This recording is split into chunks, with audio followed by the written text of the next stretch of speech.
एक समय की बात है, मगध के प्राचीन साम्राज्य में अंगुलिमाल नाम का एक खूंखार डाकू रहता था।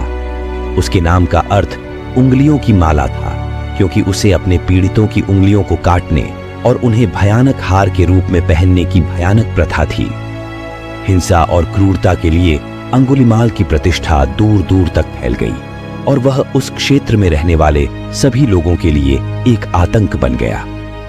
एक दिन अंगुलिमाल बुद्ध की शिक्षाओं के बारे में सुनने आया। वह बुद्ध से मिलने गया, जो अपनी करुणा और ज्ञान के लिए जाने जाते थे। बुद्ध ने अंगुलिमाल की परिवर्तन की क्षमता को पहचानते हुए उससे डर नहीं लगाया। इसके बजाय वह दयालुता और समझदारी के साथ अंगुलिमाल से मिले। जैसे ही अंगुलिमाल बुद्ध के सामने खड़ा हुआ, उसे अपने पिछले कार्यों के लिए अत्यधिक अपराध बोध और पश्चाताप की भावना महसूस हुई। वह बुद्ध की उपस्थिति और शब्दों से प्रभावित हुआ। उसने बुद्ध से मार्गदर्शन मांगा कि वह अपना जीवन कैसे बदल सकता है और आंतरिक शांति का मार्ग कैसे खोज सकता है। बुद्ध ने अपनी बुद्धिमत्ता से अंगुलिमाल को हिंसा का जीवन त्यागने और अहिंसा और करुणा के मार्ग पर चलने का निर्देश दिया।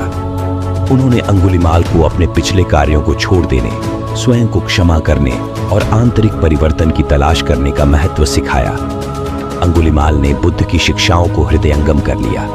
उन्होंने हिंसा के अपने जीवन को पीछे छोड़ दिया और अंततः एक भिक्षु बन गए और खुद को ध्यान, आत्मचिंतन और करुणा के मार्ग पर समर्पित कर दिया। अंगुलिमाल की कहानी एक शक्तिशाली अनुस्मारक के रूप में कार्य करती है कि चाहे किसी का अतीत कितना भी अंधकारमय क्यों न हो, उसे बदलना, मुक्ति पाना और किसी के जीवन को बदलना हमेशा संभव है। बुद्ध की करुणा और ज्ञान हमें अपनी पिछली गलतियों पर काबू पाने और दया, क्षमा और आत्म सुधार का मार्ग अपनाने के लिए प्रेरित करते हैं। यह हमें सिखाता है कि परिवर्तन और व्यक्तिगत विकास की शक्ति हम में से प्रत्येक के भीतर निहित है।